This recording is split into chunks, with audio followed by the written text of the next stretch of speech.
We love having those in our hands as a clinician in practice, being able to use something. But when patients are coming in and they're telling us they're getting it from XYZ pharmacy online, it's research grade, we have no idea how to even follow that patient safely.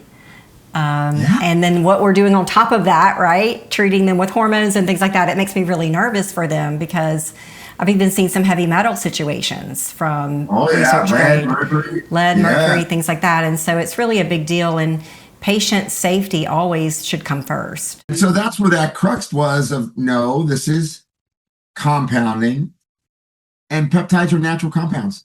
Your body makes them. We're compounding a product that we know the body makes. We know it helps people, and providers want to be able to provide it to their patient.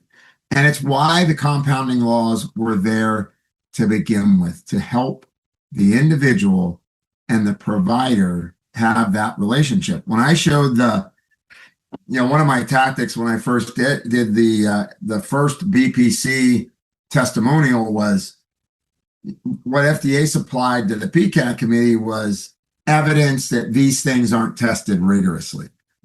Well, they used a research lab. And then what I did was pulled that from what they had submitted. And I put, well, no, but this is for human use certificate of assay. Do you see the difference in what's being assayed?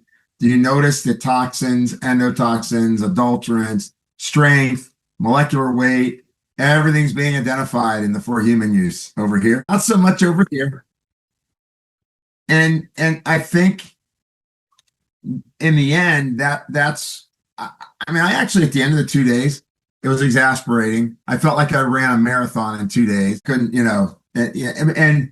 but in the end, I thought it was really collaborative. It seemed like there was a spirit of collaboration that took place, whereas initially, I thought the FDA was doing what they did 2.5 years ago when I went in front of them. I was like, oh boy, are we going to be in this situation again? Mm-hmm. And instead I thought it came to a collaborative effort. We mentioned on the live the other night, from afar, number one, being super excited that you guys had the opportunity to do that, and so grateful that you did that, because it was, I can only imagine even the preparation being exhausting. And I think as a clinician, one of the things I want to go back to that you guys have both said is that I do, or alluded to it, or one of the concerns, you had mentioned, heavy metals and the other exposures that our patients unfortunately are getting exposed to when being so desperate to feel better and to utilize these things and actually creating harm.